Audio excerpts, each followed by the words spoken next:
je suis Aurélie Ferron, j'étais conseillère pédagogique pour le WP3, donc un des 3 lots de travail de Réflexe Pro. Donc j'ai plus accompagné la mise en place de l'approche par compétences, des démarches liées au portfolio, à l'évaluation des compétences, dans plusieurs institutions avec lesquelles on travaillait.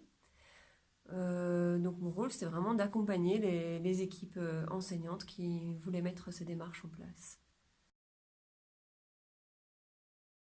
Un des exemples concrets, c'est par exemple la mise en place de portfolios à Polytech Annecy, puis à Pagora, à Grenoble INP, où là, d'un côté, ça venait d'une demande vraiment de l'équipe qui faisait des projets avec leurs étudiants sur 4 semestres, enfin, ils les font toujours d'ailleurs, et qui du coup trouvaient que le portfolio, c'était un outil qui leur permettait de suivre l'évolution des compétences sur ces 4 semestres. Et de l'autre côté, à Pagora, Grenoble INP, là, c'était une demande institutionnelle de mettre en place la démarche par compétences, l'approche par compétences. Et là, du coup, ils se sont dit que les portfolios, c'était une bonne manière d'évaluer des compétences pour commencer dans les stages, les projets, les bureaux d'études, etc. Et puis pour les apprentis, ça fait vraiment sens. Et les élèves ingénieurs se sont assez rapidement mis dans le jeu, même si c'est pas complètement évident sans accompagnement. Mais donc il faut faire bien attention à ça aussi. Et donc moi, ce que je faisais auprès des équipes, c'était vraiment, je participais à toutes leurs réunions de travail en fait, et j'apportais un regard pédagogique.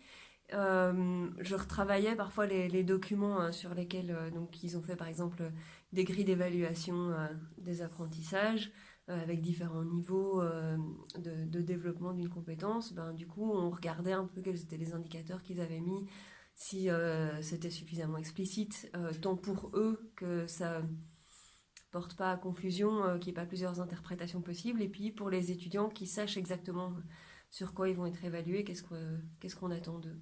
Donc voilà, souvent on retravaillait comme ça entre 2 réunions les différentes choses. Et puis on a construit aussi ensemble la structuration du portfolio.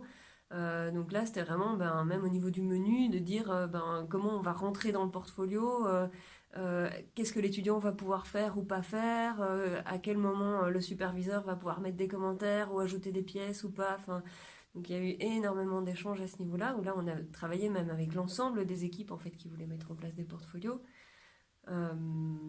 Voilà, donc et puis parfois aussi j'apporte plus des documents support, c'est-à-dire des choses qui viennent de la littérature ou des mémos qui sont faits par d'autres équipes d'appui pédagogique ou des choses comme ça pour vraiment encadrer la démarche et essayer d'apporter des éléments qui vont permettre, ça va être des pistes de réflexion, quoi.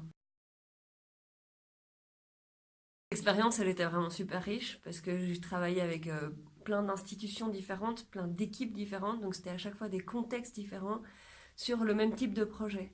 Donc je me rends compte que par rapport à d'autres collègues qui travaillent dans une même institution, oui, ils ont des équipes différentes, mais ils n'ont pas autant de manières de faire différentes. Et c'est là qu'on se rend compte vraiment qu'il y a, on dit approche par compétence, c'est beau, mais en fait tout le monde se l'approprie de façon différente. Et du coup, ouais, ça c'était vraiment intéressant. Puis du coup, j'ai pu faire aussi des liens entre les expériences des équipes. Et pour eux, c'était très chouette aussi, parce qu'ils avaient des cas concrets de ce que faisaient leurs collègues dans la même région. Donc ça, c'était vraiment super intéressant pour eux aussi, ouais. Voilà. Et puis une équipe support qui était super top, hyper interdisciplinaire et toujours de bonne humeur. Ça, c'était chouette.